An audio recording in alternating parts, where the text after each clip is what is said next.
করেছ। আল্লাহ তুমি তারিখ পেয়ারাদেরকে ইসলাম পত্রিকে বিজয় দান করেছ।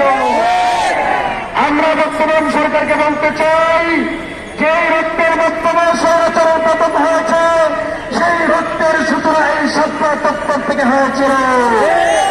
সুতরাং এই সরকার রক্তকে প্রত্যাখ্যান করে, সরকার রক্ত করে আমাদেরকে বাংলাদেশ করে তোমরা কোন ধরনের সংস্কারের চিন্তা করো না। এদেশের 93% মানুষ তোমাদেরকে প্রত্যাখ্যান করবে। আমরা অনেক দলে বিভক্ত হতে পারি, আমরা অনেক রাজনীতি বিভক্ত হতে পারি, আমরা অনেক সরকার বিভক্ত হতে পারি, আমাদের নামে পরে প্রশাসন ভিন্নতা থাকতে পারে, কিন্তু আমার প্রশাসনে যদি কথা বলা হয় তখন আর দল থাকে না, তখন আর নাম থাকে না। মাথায় কাপড়ের কাপড় দেবে আমার সবাই চলে এসছে তৈরি করি না। আমরা যেহেতু সবাই এসেছি পুনরায়, সুতরাং এই আগমন হল বিজয়ের আগমন। যেহেতু আমরা এখানে এসেছি, এখান থেকে প্রত্যেকটা আন্দোলনের পুরোটা এই সত্তা থেকে হবে ইনশাআল্লাহ। সংগ্রামী ছাত্র বন্ধুগণ, এই সত্তা আমাদের হৃদয় স্পন্দন।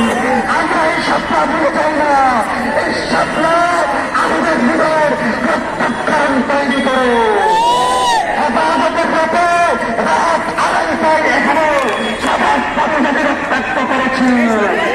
আমার ঘর এখানে শহীদ হয়েছে। আমরা সত্তা ছেড়ে যায় না।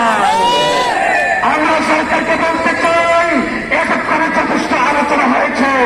অনতিবিলম্বে বাস্তবে আইন তৈরি করে সৈন্যদেরকে নির্মমভাবে সত্যি কার্যকর করতে হবে, যাতে করে আর কোন সহবাদী বাংলার জমিনে আর কখনো নেতা ছাড়া অবস্থা না পারে। সংগ্রামী সাথী বন্ধুগণ, এই পর্যায়ে সংক্ষিপ্ত বক্তব্য দিচ্ছেন খেলাফত আন্দোলনের নায়েবে আমির হযরতুল আল্লামা শেখ মুজিবুর রহমান হামিদি হাফিজাহুল্লাহ। এই পর্যায়ে সংক্ষিপ্ত বক্তব্য দিচ্ছেন শেখ মুজিবুর রহমান বক্তব্য।